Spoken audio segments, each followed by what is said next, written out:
Welcome to Flash Editorials for February the 18th, 2012. I am Anita Stiffy. And I am Hayward Jablomi. Flash Editorials is presented by www.dumpdc.com, Russell D. Longcore, owner and editor. Now to the news. The Nation Part 1. Up until a week ago, the House Republican leadership insisted that if they were going to support the extension of the payroll tax cut, there had to be spending cuts equal to it. This week, John Boehner and his buds figured out that Obama was going to hang a tax increase around their necks in an election year. So, they folded like a house of cards.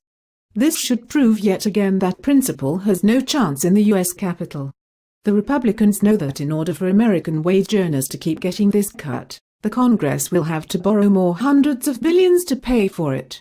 Neither side will cut spending. The Nation Part 2. In last week's caucuses in Maine, the Republican Party chief Charlie Webster helped Mitt Romney steal the caucus from Ron Paul. Webster refused to count votes from key precincts. Fortunately, the hue and cry on the internet about this travesty is putting huge pressure on party bosses to recount and try honesty. We'll see what happens. Ron Paul may get his first state victory, but not without a knife fight. Now if someone would go back to Iowa. In international news, China has very quietly sold off hundreds of billions in U.S. Treasury debt, and their holdings of our debt are still dropping. The crafty Chinese are getting rid of toxic assets, have you heard that before? And taking U.S. dollars in payment. And what are they doing with those dollars? Buying gold. China financed the American bubble economy on the way up, and Washington is financing China's rise as D.C. circles the drain. Are you learning Mandarin yet? International Part 2. Russia sent a message to Washington this week about war in the Middle East. They said openly that if Washington started a war, Russia was within their rights to use nuclear weapons to retaliate on behalf of their own interests. They consider Syria and Iran as their interests.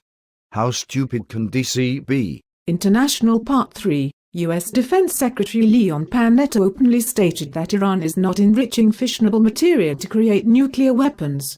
He stated that Iran is only using uranium for their peaceful nuclear electric power program. So why is his boss trying so hard to go to war with Iran? 2 reasons. Number 1. Iran wants to stop accepting only dollars as payment for oil. And number 2, because the state of Israel wants war with Iran. There is not one benefit for Iran to make hostile acts against any other country. Back from 1980 to 1988, it was Washington-backed Iraq that started the 8-year war with Iran. When is the last time that Iran started a war with another nation? My research finds an incursion into India, in 1738. Here is our shameless plug. If you have a business, a product or a website, you're always looking for ways to promote and make new sales. One of the best ways to promote your business for free is to write articles about your products or services. Anybody can write a short article, perhaps 350 to 400 words. Think about it. You are likely an expert on something. Then go to Super Article Directory and we will publish it. Join over 61,000 other authors who post articles at our directory. And the best thing is that publishing articles at Super Article Directory is free. Publish your articles with us and watch your traffic increase.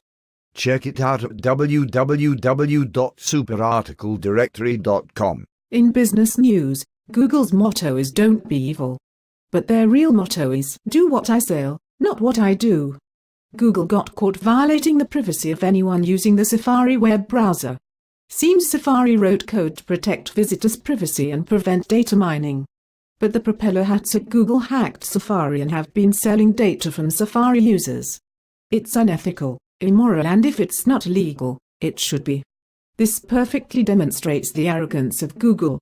If you have ever tried to make money with Google Ads, you know how impossible it can be to win. But karma is a bitch.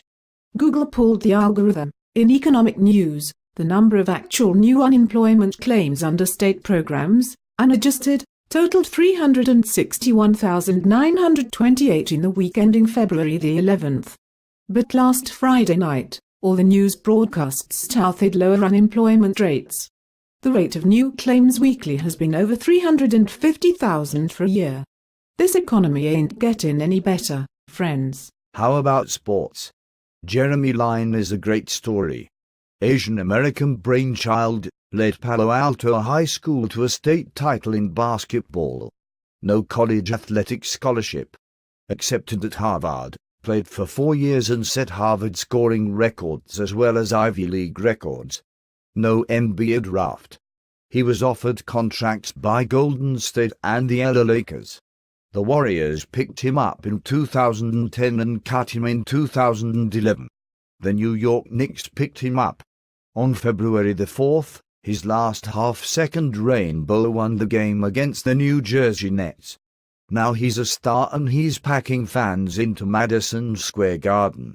Never, never, never give up. Finally, in entertainment news, have you ever heard someone in your life that was an addict?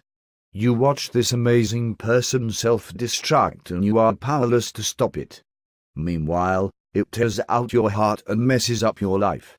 Whitney Houston landed on this earth with stunning beauty, immense singing talent and a heart filled with love. She just could not seem to love herself. I will miss her. That's all for tonight.